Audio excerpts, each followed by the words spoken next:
Okay, so today what I want to do is I want to introduce how to make some basic gears. There's some really cool projects you can do. I, for example, love to build clocks, but I also like kinetic art, and they're actually just handy for a number of mechanical projects. And so I make all kinds of gears. I got a pile of them here, right? So I make some fairly, basic gears with some cool designs like these. You can see they're pretty fine pitch there, and a lot of detail in the teeth. I make gears that have like sprockets on them, so you can do gear ratios and cool axles and designs. I'll do sort of asymmetrical gears like these Nautilus gears and various other designs of gears for building projects and assemblies. Lots and lots of gears. I make lots of gears. I like gears.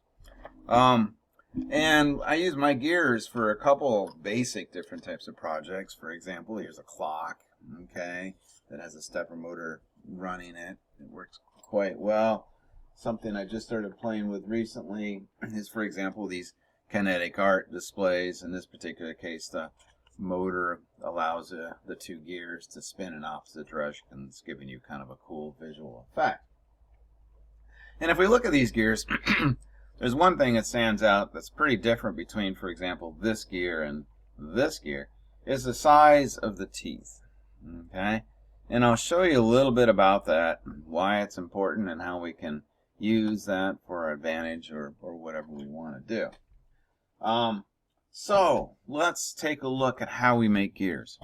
I think you guys know there's basically three types of software that I like to play with. I play with Onshape.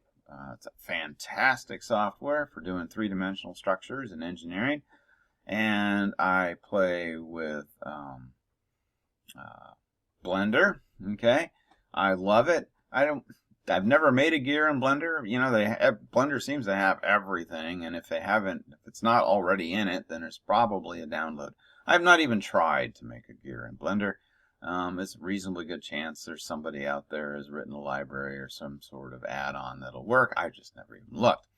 And the other one that I play with is LibreCAD. It's open source. It's pretty reliable. It's a little glitchy, but I love the fact that it's a download and it's free. So when the internet goes out, it still works. And when I'm traveling, it still works. It doesn't seem to care. I'm in a building far away from my house, and my internet speed's not the best. But we'll start with Onshape as a quick little demonstration of how you can make a gear. I'm going to actually work on the front plane. I'm going to hide these two planes. And we'll look at it straight on. And it's super easy. Oh my gosh. Don't need to do a sketch. Don't need to do anything. You just simply have to click on the spur gear. Okay? And we get a little menu that pops up. The depth, okay, is going to be the thickness of my gear. You know, you can see that this is a 5mm thick gear. A lot of what we do is with that 3mm wood, so I'm actually going to change that to 3. And then the number of teeth, that's going to be dependent on what ratio you want, right? I mean, if you're building a clock, you have to do some careful calculations. If you're doing kinetic art, it's kind of the stylized. It's going to change the speed in which two gears relate to each other. Okay, the gear ratio. So, you know, you kind of have to, again, in kinetic art, you can just play. It's nice to know, but it's not necessarily pre-planned in your design. I'm going to actually, for this demonstration, I'm going to make a 30-tooth gear. Now, the module is the most important part of what we're going to play with. The module is essentially the size of the teeth. Okay, and of course the size of the teeth is going to change the size of the gear and the functional radius. Okay, see that little dotted line right there? That designates the diameter where two teeth need to mesh. That's straight on the front again. We'll zoom back in. Okay, so we're going to have to pay close attention to that diameter. But if you look, I mean, with a module of 1 and the teeth being 30, wow, by gosh, by golly, the pitch diameter is 30. Okay, so it's easy to calculate, easy to keep track of. This is going to make a fairly small gear, 30mm, a little more than an inch. I prefer probably to work in the 2 if I can, if I got the room to play. And you can see that when I do that, the gear gets much larger, and by no surprise, the diameter, that sort of working diameter, goes up to 60. So it becomes 30 times 2 is equal to 60. So that's the diameter of the actual functional interacting portion of the gear. Teeth actually go beyond that.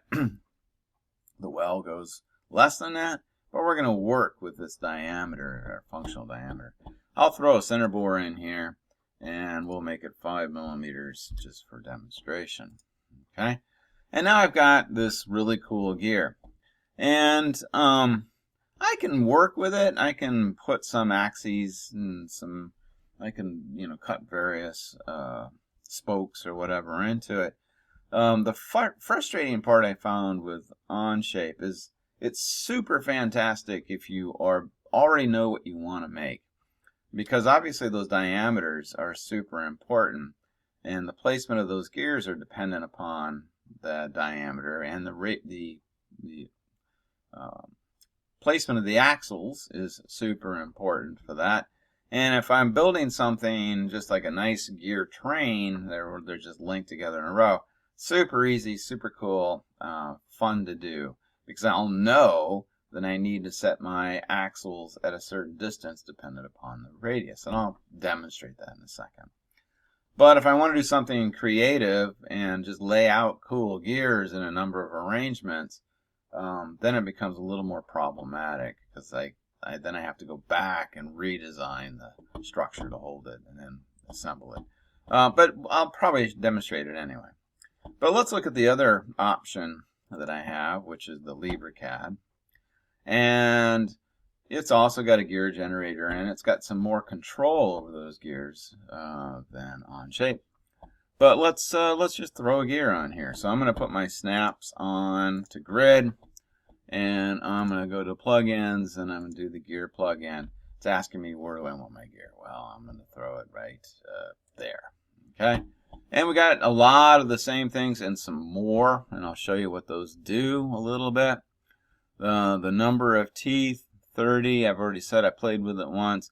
Modulus 2, so therefore we should end up with a 60 millimeter working diameter. We're going to show that, okay, that pitch circle. It's going to be drawn onto here. Let me take this down to 0. I want to show you what these do. Whoops, the wrong way. All right. I'm going to accept that, and boom. Okay, so there you go. I got a gear.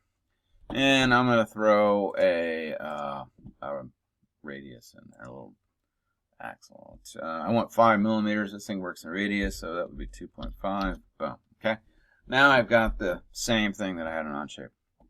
But let me show you a little bit of what's different, some extra controls that you have, and one of the reasons I really like it. It's probably there deep in Onshape someplace, but it's right on the front here. So I'm going to add, just to make it clear, I'm going to add another. I'll call this Gear 2, and I'll make it, for example, cyan. That stands out nice. Okay, so now I'm going to draw another gear, and I'm going to put it right in the same place, and I'm going to make it 32. In this case, what I want to do is I want to show you what the addendum does. It's going to change the shape of the tooth. I'll make it 1.4. And now you can, if I zoom in here, you can see what it's done is that instead of having a flat top, which I like, it's made it taller. It still has a flat top, but I can change that. I really like just having it kind of uniformly flat. It makes the meshing a little easier with something that's laser cut than it does if you have it super pointy. So that's what the addendum does. It gives you that option. You're certainly welcome to use it. Maybe your design requires it. Gives you a tighter fit, a little better grab if things are not perfect. But I kind of like it flat, so I'm going to stick with that one. But I'll show you the other one, which I do like. I'm going to create another layer. I'll call this Gear 3. And I'll make this one so it stands out magenta. Say OK. We'll throw another gear on here, And I'll start in the same point. We're going to keep it at 30. We're going to keep it at 2. We're going to bring this back down to 1. And this I like a lot. And I'll show it to you right here. Okay. In a moment, I'm going to hide that cyan one. So we just have the 2. And you can see what it's done is it made it a little deeper. All right. And let me show you this. So you can see that it's identical on the teeth, but it's a little deeper cut. And I find that to be kind of handy when I'm building. It's allowed for just a little bit of play that I can't always account for in slightly imperfect designs. Okay? So that being said, let's go back to our original. Actually, we'll tell you what I'm going to do. I'm going to hide that. Actually, I'm going to hide that. Turn that on. I'm just going to delete these 2. Boom. Okay, so now the only gear we have is the magenta gear. And I'm going to throw a center axle into this. Boom.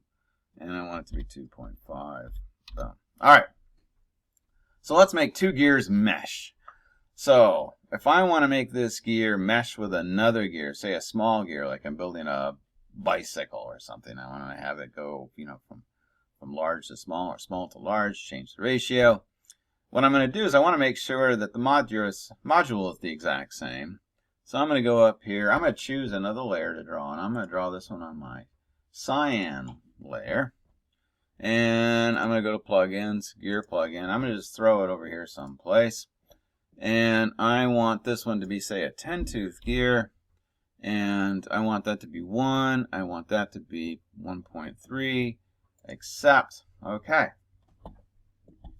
And let's throw center point. Actually, I don't need to do it that way. I can just right click, center point. I've already used that tool. Click. 2.5. Boom. Okay. So now I have my second gear. I want this gear to mesh perfectly with this gear. To do that, what I need to do is I need to select, actually, let me show that to you again. I need to select this radius right here, or this diameter, this pitch diameter, and I need to attach it to this pitch diameter. So I'm going to select that gear. I'm going to choose not to snap to grid, but I'm going to snap to some point on my line. Okay? And I want to move this gear. So I'm going to zoom in here, and it's probably what I want to do is I want to get it right in the middle. I can actually do this. I can do it right here, actually. Someplace right in the middle of either the tooth or the space. It doesn't really matter. You can always rotate it, and I'll show you that. Well, I'll do it in this space. And then I'm going to move it, and I'm going to attach it to some point on this radius. Now, don't worry about the fact that the teeth aren't meshing right now. We're going to rotate it once we're done. So this is what I mean. It becomes an aesthetic thing if you're building a mechanism. I don't know. I'm just going to throw it right here. And I'm going to delete the original. You're welcome to keep it. And like I said, doesn't matter. Okay, we're going to cut these gears out individually, but I personally like to make it look like it's meshing. So I'm going to go now to my rotate. I want to turn on my center snap, so it snaps right to the center of that. And then I'm going to go back and choose my someplace on the line. So what I want to do is I want, for example, this. Let's see, let's go with this. We want to go right between these two. And I want to rotate it until it's right about there. I can actually get it right there. And then I'm going to delete the original. And voila! Okay? So now I have these two gears meshed. Okay? So that kind of gives you an overview, and I'm going to show you how to embellish these gears in the next little video. But I do want you to be able to see how you actually make and mesh gears. So hopefully this was useful, and I'll see you again soon.